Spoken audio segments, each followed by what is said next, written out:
Is there a place in time where logic breaks down and wonderment begins? Could that be somewhere or sometime along an indefinable line between the reasonable and the highly unlikely? Join us on a journey into the improbable. Today's story, episode 235, Erasure. Read by Alan V. Hare. Opening and closing theme by Matthew Erdman. Somewhere and sometime, the history written by those in power could be threatened by a single individual.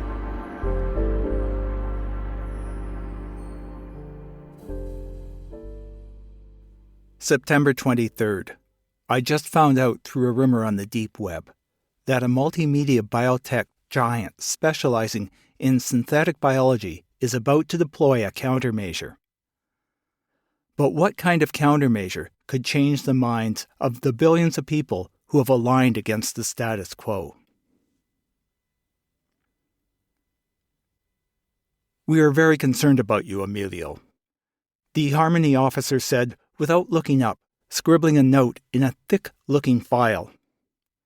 "I don't understand why I'm here," Emilio protested. "You've been saying things that are making your team members uncomfortable." Emilio shrugged. "I can't help it if they're afraid of things they don't understand."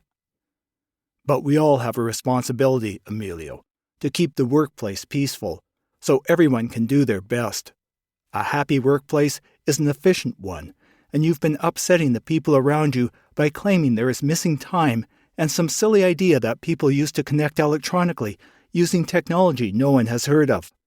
Can you tell me why you are spreading those disturbing fantasies?" Emilio wanted to shrink so far back into his seat that he would disappear. He hadn't been interviewed by a Harmony officer before and knew it wasn't a good omen when someone was pulled off the sorting room floor mid-shift.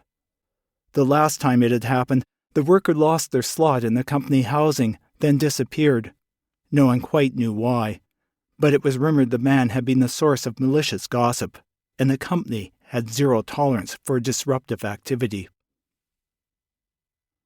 "I was simply asking people at break if they had experienced gaps in time or remembered things which didn't make sense to them," Emilio tried to explain. "Like being able to contact people without using a phone booth. I was curious. There is no harm in that."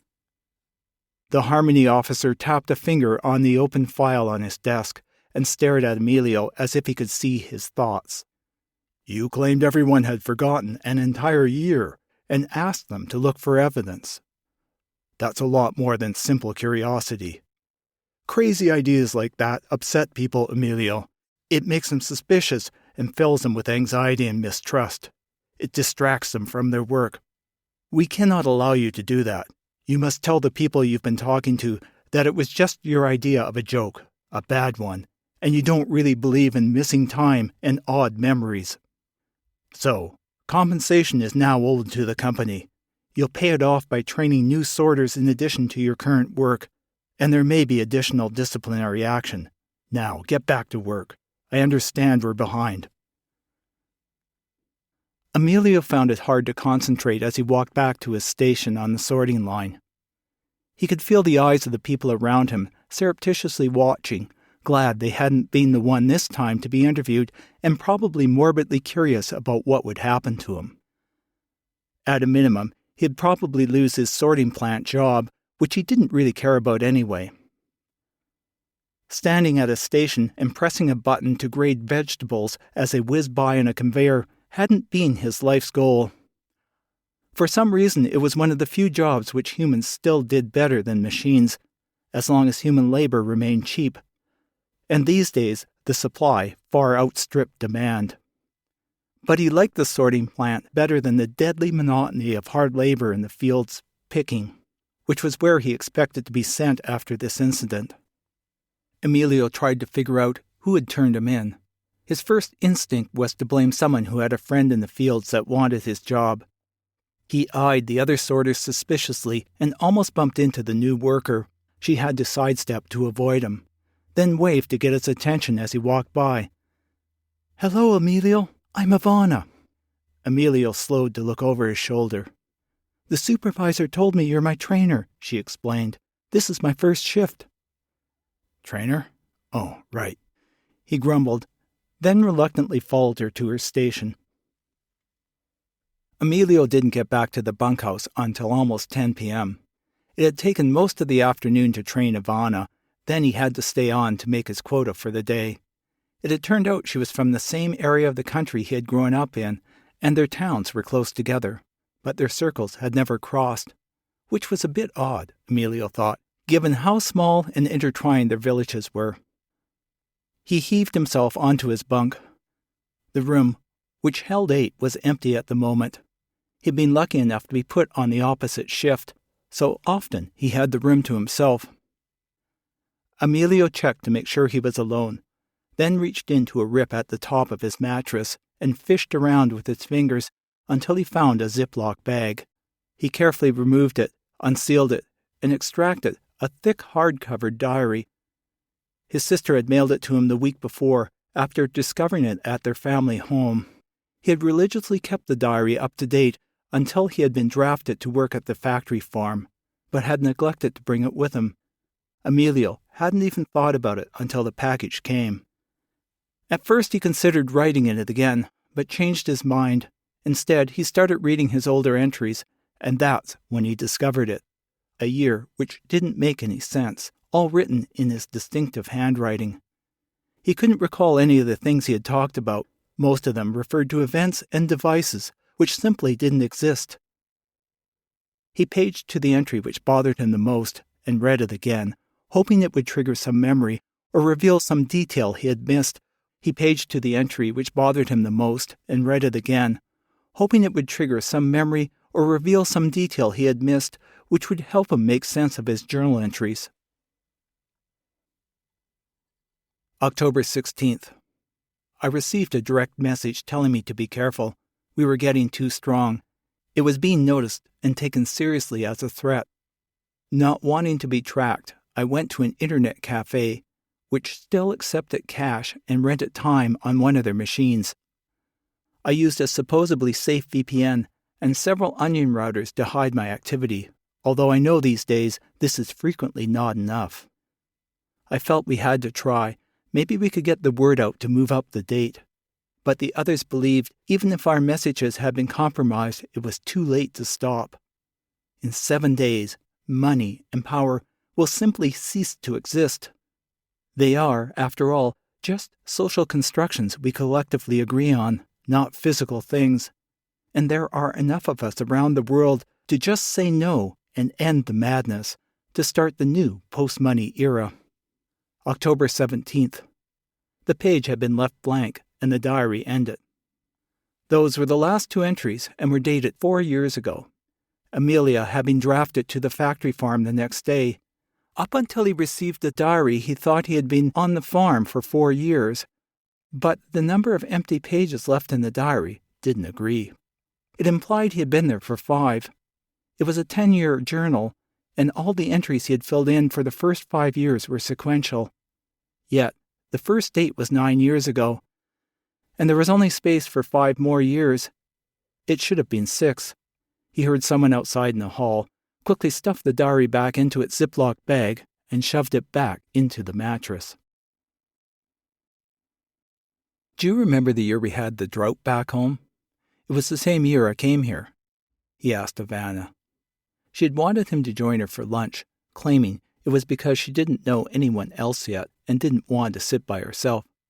No, she said, it was always pretty dry, but I don't remember a drought. Things are tight there. That's why I'm here, so I can send money home. Up until Emilio had read his diary, that's what he would have said too, and that was how he remembered it. But the entries in the last year clearly described a major drought. There was no real way to confirm if it had ever happened without access to a library. The bunkhouse had stacks of old magazines, and Emilio checked through most of them. However, they were a random collection of whatever the owners and managers had read and felt generous enough to leave for the workers. So it didn't really mean anything. Most of the magazines were for vacations, food, clothes, and lifestyles none of the farm workers could ever hope to afford. None contained news. It was pretty widespread across most of the mid and southern latitudes, Food prices went crazy, he explained. I don't really remember any of that, Ivana repeated. Neither does anyone else around here. They all think the South has always been dry, Emilio admitted. But I don't believe that's the case. He had started getting flashes of memory since reading his diary, which were inconsistent with recent history, but he wasn't ready to tell anyone where his ideas were coming from. The drought started the year everyone finally got...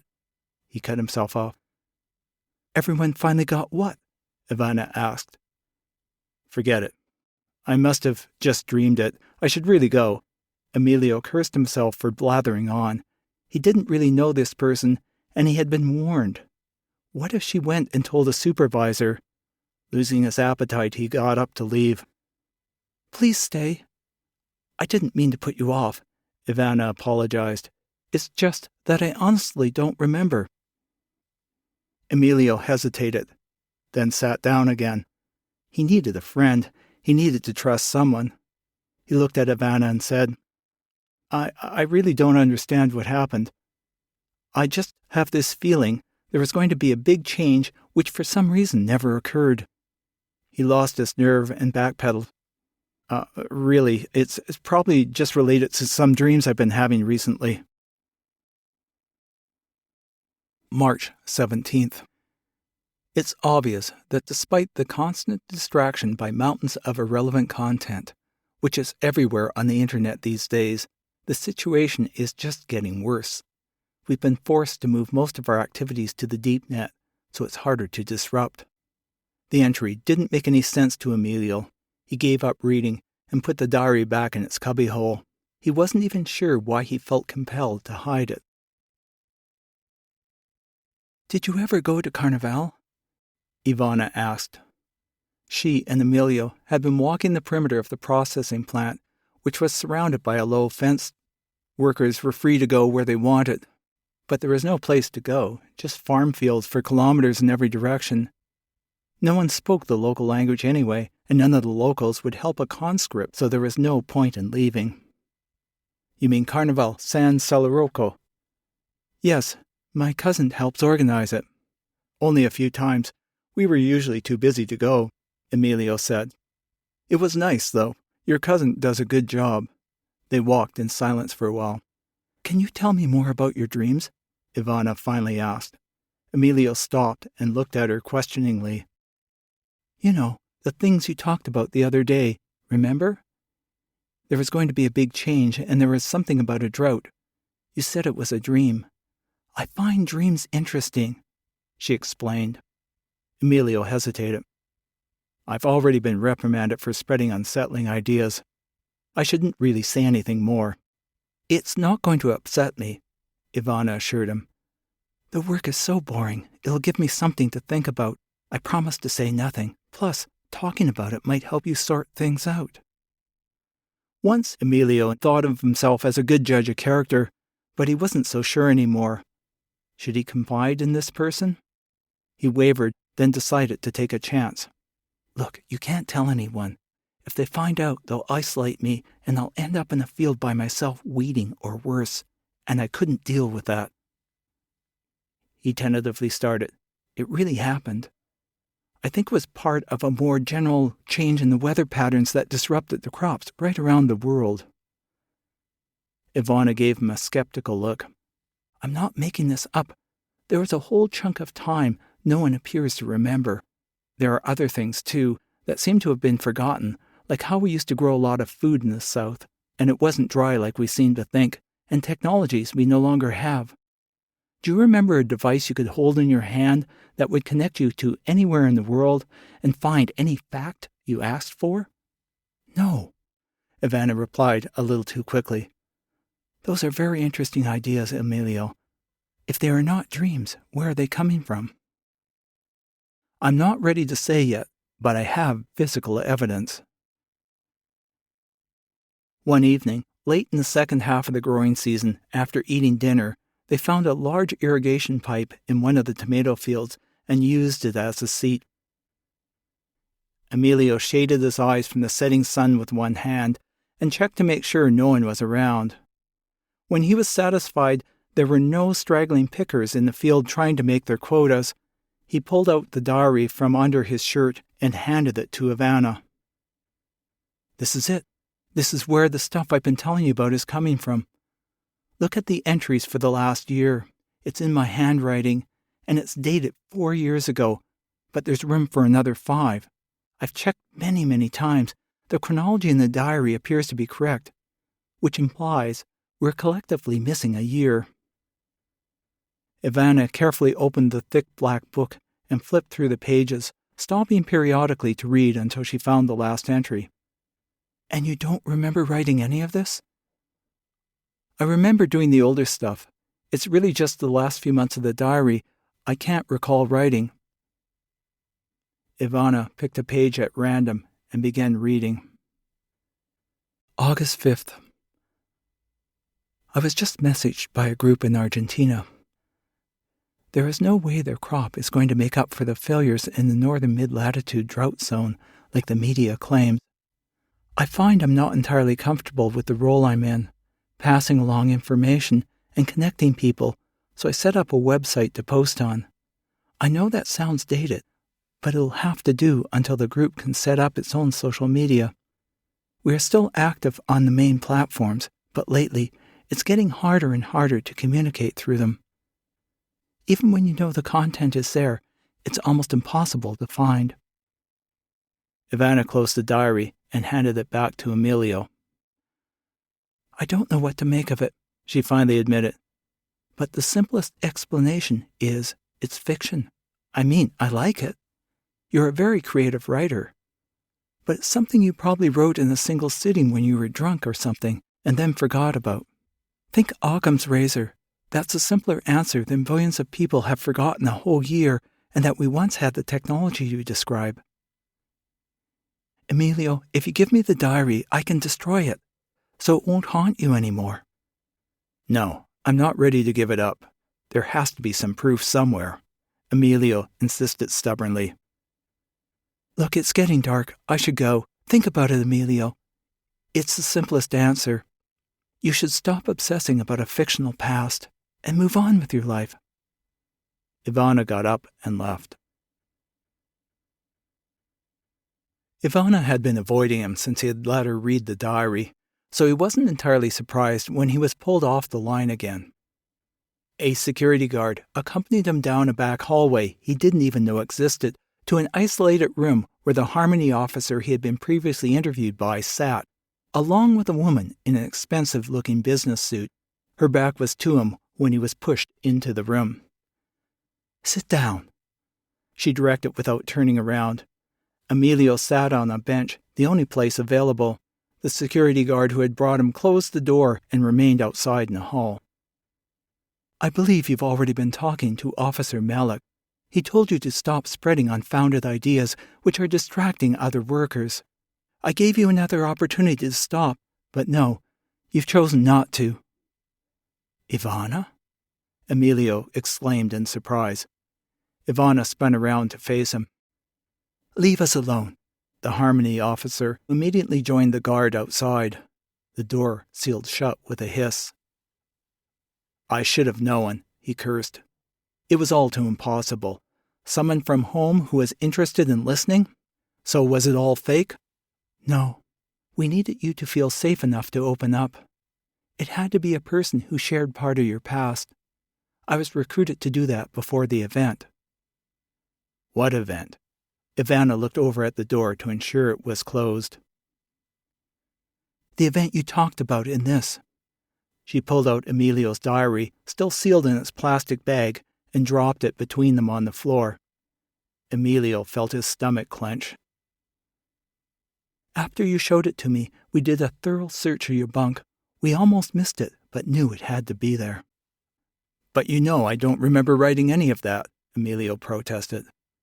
"That may be so, but she pointed to the diary, is slowly helping you to recall things you're not supposed to know about. You've admitted as much to me. It's acting like a trigger, and once you understand what happened, you'll become one as well, and spark others to recover their memories. Then it will spread like a pandemic, and everyone will remember. That's something we want to avoid at all costs, Something we can't afford, Emilio. It took an immense investment to stop the change the first time, and we're not willing to have you mess that up. I don't understand. I'm no one. I'm just a farm laborer. I don't have the power to change even my own life. You're wrong, Emilio. You are so much more than a simple conscripted farm worker. 4 years ago, during the missing year, and you're right, there is a missing year, there was a worldwide movement to dismantle the international economic system. People were simply going to refuse to participate anymore. Money would have become valueless and borders meaningless. The economic system would have collapsed, and there would have been chaos. It would have irreconcilably changed the power structure. Triggered by food shortages from the drought, most of the world's population was ready to act. However, we couldn't let that happen. First, we tried to insert ourselves into the conversation to convince people the idea of abandoning money was absurd. Then, we tried burying the idea in an ocean of irrelevance, with stories and content intended to distract, divide, and isolate people so they wouldn't act collectively. The world needed to believe there was no alternative to the existing economic system, and no way to change it anyway. Unfortunately, by the time we understood the threat, we knew it was too late. The seeds had already been planted. It was the CEO of one of the largest biotech companies who came up with the idea to infect the world with xenobots. Some would enter the human mind and erase targeted memories. Others would change digital and electronic storage. Yet others would alter printed records. We infected the fuel supply with them, and they were released around the world in the exhaust of cars and trucks. It only took a few days to take effect. The xenobots were designed to persist in the environment for only a few weeks. After that, it was safe for us to come out, and it worked. However, we knew there would be pockets, little artifacts, which could not be erased by the xenobots. You were a key organizer, Emilio, and you mentioned to a friend online that you kept a handwritten diary in a plastic bag, something the xenobots couldn't get to. We're very patient, and when an artifact becomes a problem, we act. It's cheaper than reinfecting the entire population with another xenobot. Ivana picked up the diary. Thanks for confirming how dangerous these artifacts are. By the time you get back to the sorting room floor, it will be ashes. Now, it's time to reinfect you. At the end of the shift, Emilio found himself automatically following everyone to the company cafeteria. He couldn't remember anything he had done in the past couple of hours, but then, that was always the way. The work was so repetitive that one day blurred into another until they all became the same. Yet, something itched at the back of his mind. Something he knew he had to remember.